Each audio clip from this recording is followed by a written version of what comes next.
Hello and welcome. Silrace here with World of Warcraft, and I'm going to talk about the differences between talent trees as we have them in World of Warcraft Battle for Azeroth right now, and also as we have them in World of Warcraft Classic, because it's been a while out for a while now. And so I wanna talk about some of those differences. I have had a few interesting discussions over the last couple of weeks on this with different people, and we all have a slightly different opinions about them.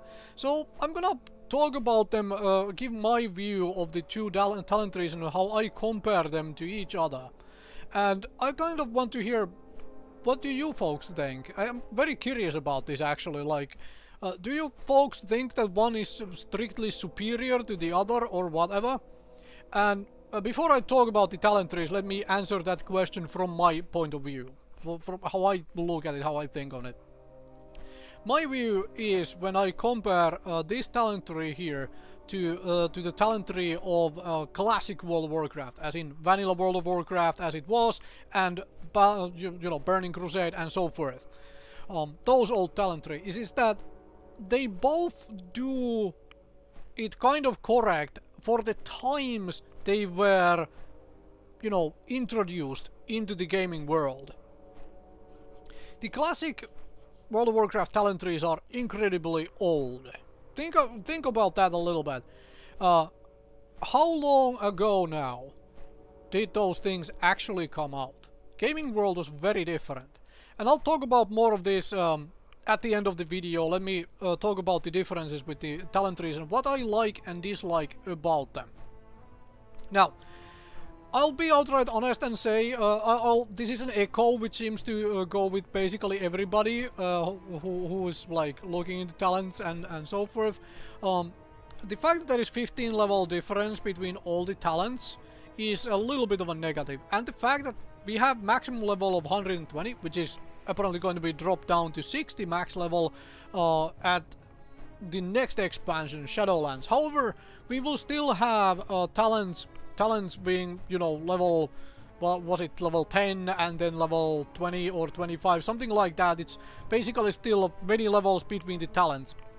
But the point here is that you have 15 levels, and well, this is 10 levels, and then from 100 to 120 you don't even have any actual talents you get out of the talent tree. That is kind of a negative, sort of a negative thing. I think there would have been massive balancing problems if they had added another talent row available at, let's say, 120, because already a lot of these talents aren't all that great.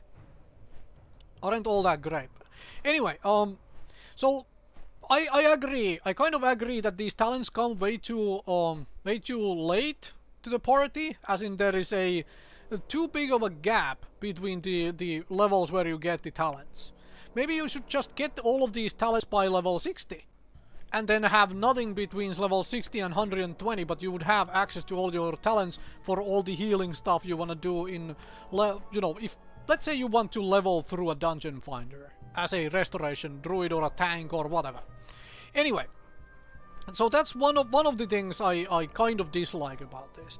What I do absolutely love about this, however, is the fact that every single talent choice you have affects, like, straight up changes the way you approach the game, even if it's ever so slightly. Changes your rotation, changes some other aspect of the way you play.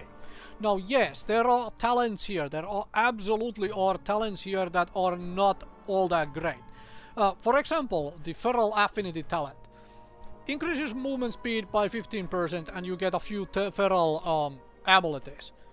Well, that's great, but if I am healing, I don't see myself taking this. If I am doing some serious actual healing, then I will be spending my time healing, and at that point, having balance affinity, which gives me increased range, so I can be farther away from everybody who is taking damage, so hopefully I don't get damaged, so I don't have to worry about healing myself. Or Guardian affinity, which simply gives me more durability through simple damage reduction and the fact that I get Iron Fur and Frenzied Regeneration in Burr form. So when I compare Balance Affinity and Guardian Affinity to Feral Affinity, the only where I see myself taking Feral Affinity is if I, for some reason, want to do, let's say, World Quests as a Restorations pack. But why would I do that? Because I can just change the specialization to the one I want, and then, you know, just do the World Quests as a Feral specialization. Anyway. So, absolutely there are talents that, at least to my mind, and most people seem to agree, are worse than others. However, that still does not change the fact that a lot of these talents change the way you approach the game. This is a very good example of that, because every single one of these talents here gives you different abilities. Balance Affinity gives you Moonkin form and two damage dealing spells. This gives you all, well, not all, but a lot of the feral damaging talents back. This gives you, well, survivability talents and an AoE damage dealing ability into your bear form. Like all of those, and they are, you know, exclusive with each other. You cannot have all of them at once. So you have to choose. Of course, as a restoration druid, I am choosing something that is, you know, conducive to the fact, to the thing I really want to do, which is healing as a restoration, right? However, if we also look at some of these other things here, for example, the first tier alone. So we have an active ability, which is a kind of a, like a, you could call this a oh crap button, right? Put this on somebody and they get healed if they take damage. 30-second cooldown, right? Then we have another oh crap button, which does it very differently. Not very differently, but somewhat differently. Swiftmend has 2 charges. Swiftmend is the instant heal, which is kind of the oh crap button, but it has 25-second cooldown. Suddenly, I could be casting this thing twice. So that's basically 2.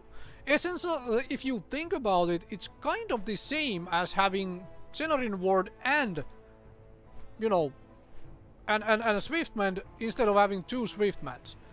Now, of course, Swiftmend does have much higher mana cost than Cenarian Ward and so forth, but this thing also lowers its cooldown by 3 seconds. Essentially, these two do the same thing in a different fashion. This one gives you a spell you need to actually account for. This one simply passively gives one of your spells 2 applications. And then on top of that, this is another one. A passive ability changes the way you approach your healing. Each rejuvenation reduces regrowth's mana cost by 6% and increases the critical effect chance by 6%. So basically, if you go Abundance, what you are then doing is trying to get rejuvenation on as many targets as possible, so you can roll out big regrowths for pleasant mana cost and more chance to critical hit. All of these talents essentially increase your healing output in certain fashion or another. These two are more oh crap buttons than this one, but they all change the way you approach healing ever so slightly. If we take a look at, for example, Tiger Dash and Wild Charge, both of these are mobility tools. Tiger Dash is simple, a short duration speed increase. You just dash, right? Whereas Wild Charge is much more flexible, but you have to actually shift into the correct form to make use of all of the different things, which basically requires you to burn global cooldowns and so forth to go into the form you want to use the actual, you know, ability of. It is much more flexible. You can do things like jump to an ally or leap forwards or whatever, but Tiger Dash is just simple. Press a button and it always does the same thing. Actually, the fact that you have these 2 talents is also why I don't consider the 15% movement speed from Feral Affinity to be much of use for restoration, just as a side note. But hopefully you get my point out of here. Every single talent you have, and yes, there are weaker and stronger choices depending on what your what sort of specialization you are doing. I am restoration here, so I am obviously looking for things which enhance the restoration aspect. However, all of the talents change the way you approach your role, in this case restoration, ever so slightly, in not necessarily in an influential fashion, not necessarily. However, they change the way your rotations work, they change the way you actually approach a given situation, because suddenly in a oh crap situation, these two talents basically do the same thing. However, I have now two oh crap buttons if I pick these two as opposed to this one. Because this gives me two shiftments and this gives me another spell I can just simply cast as a oh crap moment. Whereas if I go Abundance, I do not have two oh crap talents. I only have one, which is basically the Swiftman. So you hopefully get what I mean. Now let's talk about the classic talent trees. Let me hop onto the World of Warcraft Classic and talk about those. Alright, here we are on the classic side of things, and I can talk about the classic talent trees. Now, something most people seem to agree with, whom I talk about these things, is that these talent trees are kind of awesome from the point of view that you get one talent point every level once you get past level 9 anyways. So you get through those early levels, then you get one talent point every level, and you kind of feel like you're progressing, because every time you get a level up, you can spend a point on something. But let's also talk about some of the what I view as the negatives of this system. For example, let's talk about Holy Specialization here. Holy Specialization is something most priests will not take while they are leveling up. Doesn't matter, it's just for, you know, talking point here. So, let's say you start with 1% chance to crit, and then you spend a talent point in this and you get up to 2% chance to crit. So now you are landing a critical strike every 2 spells out of 100, as in one every 50 spells you cast, instead of 1 every 100 spells you cast. How often will you actually notice that difference while you are doing your leveling? Like that's part of my problem with this, these talent trees, because a lot of the talents aren't necessarily something you absolutely notice. Like 5% damage to your ones. This is 5/5. It's 25%. It's 5% for the first one. Don't necessarily notice the damage difference at all. And the biggest problems are talents like this. This is a very good example. I'm so glad I'm leveling a priest, because then I can show and actually talk about this talent as well. Just realize that. Spirit Tab.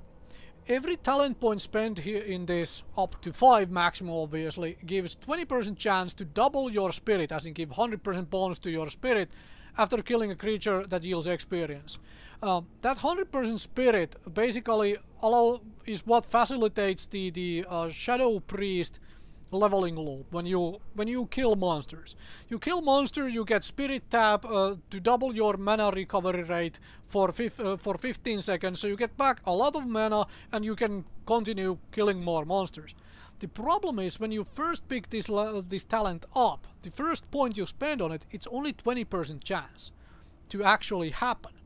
Which means that it only happens after once every 5 kills. On average, obviously. Then you get a second point and suddenly it's 40%. And then a third point and it's 60%.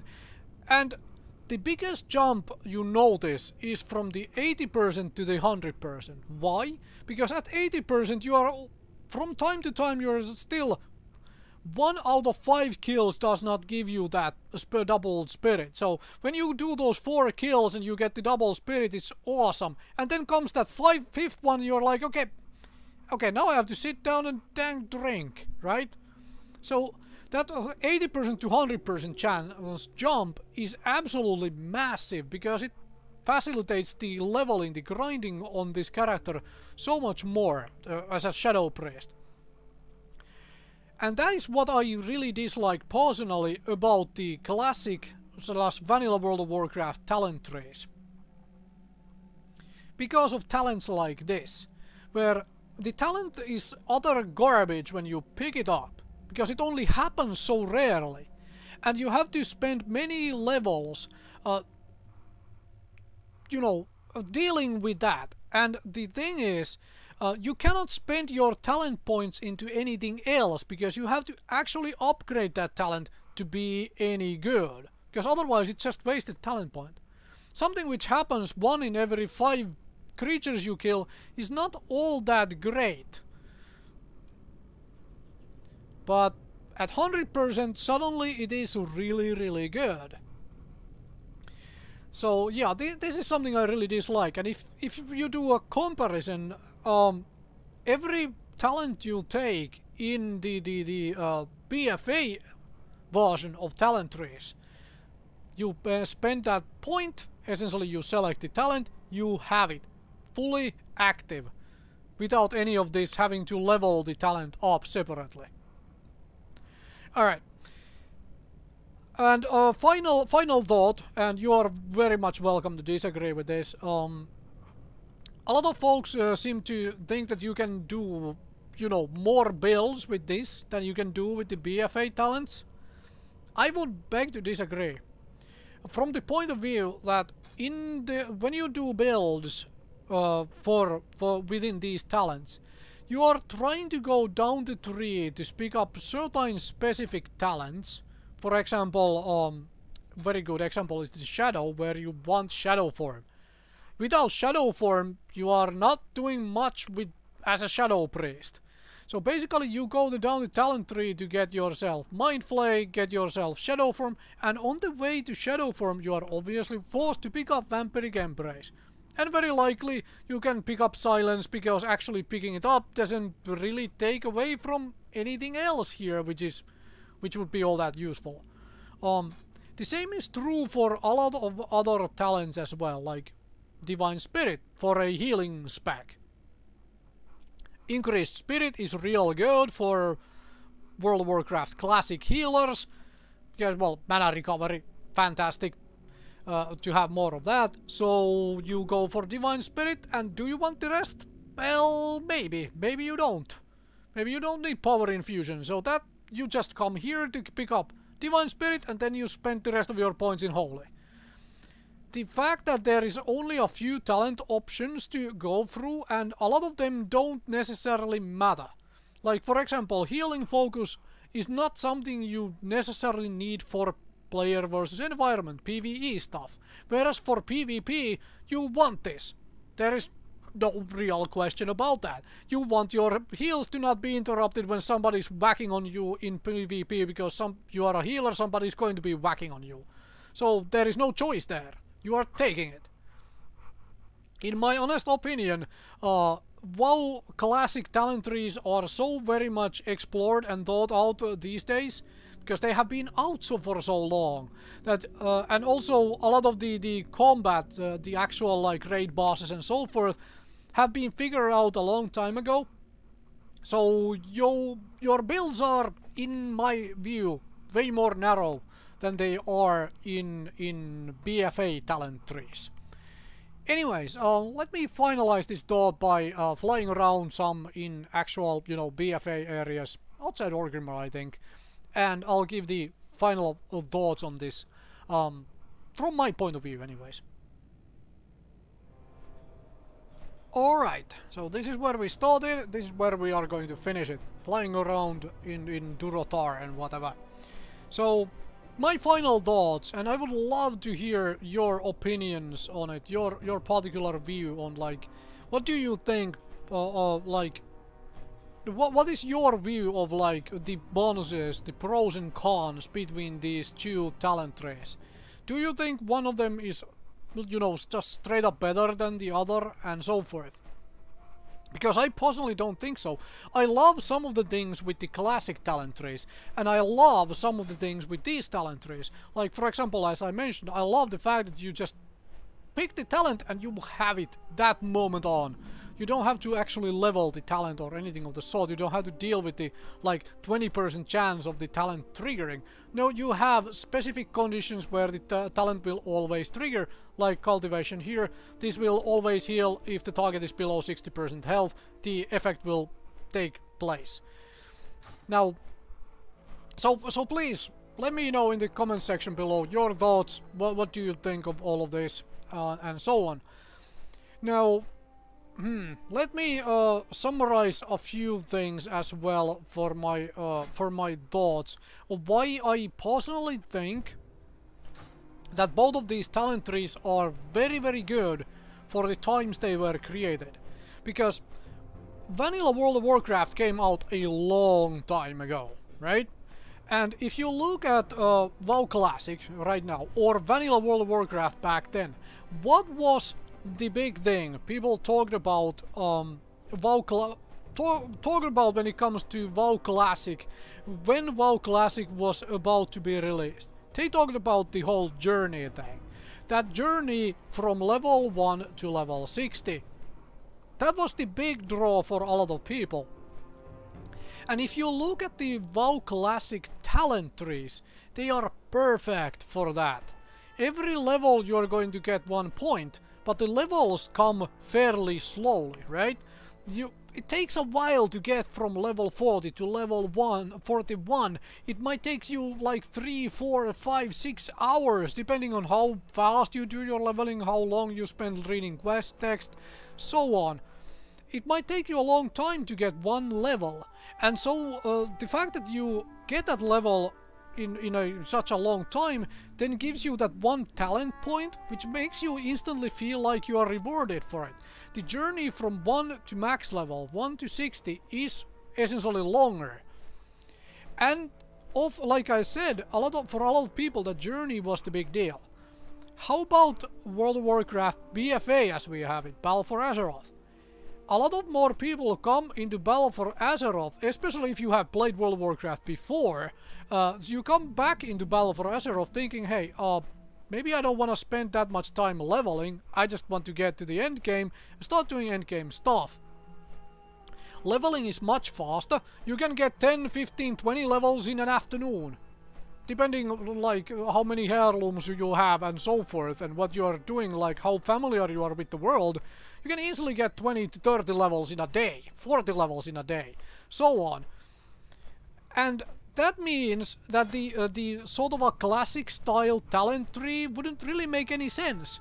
If you get 5 levels in an hour, let's put it that way, like when you start out a character with heirlooms and so forth, go through your newbie island, it takes you an hour or less to get from level 1 to level 5 or even towards level 10. Suddenly, if all those levels gave you a talent point, you would be overwhelmed by trying to spend the damn points every 15 minutes onto a tree and so forth. Whereas this makes much more sense. Levels come so fast that the first like 4 of these talents come pretty much, like if you are dedicated trying to level up quickly, this now comes very, very, very fast. These first 4 talents, and that is 60 levels of stuff, basically. Is that a good thing? Not necessarily, but it's also not necessarily a bad thing. I guess Blizzard kind of agrees that the level 120 is a bit too much because we are getting a level squish in Shadowlands, but that's right now besides the point. The thing is, I believe this talent system is really good for what the game has become. Whereas the talent tree for WoW Classic is very good for what Classic WoW is. Or Vanilla World of Warcraft was. However, I don't see, especially with this sort of fast leveling system, personal opinion here, obviously, because everybody can have a different opinion, and it's alright for people to have different opinions. I don't see the WoW Classic style talent system really being necessary, or not necessarily even being a good idea for current World of Warcraft. Even if it's the Shadowlands style of talent tree. essentially Shadowlands level squish with 1 to 60, and then we add WoW Classic talent tree to that. I'm not sure. That would be a good thing.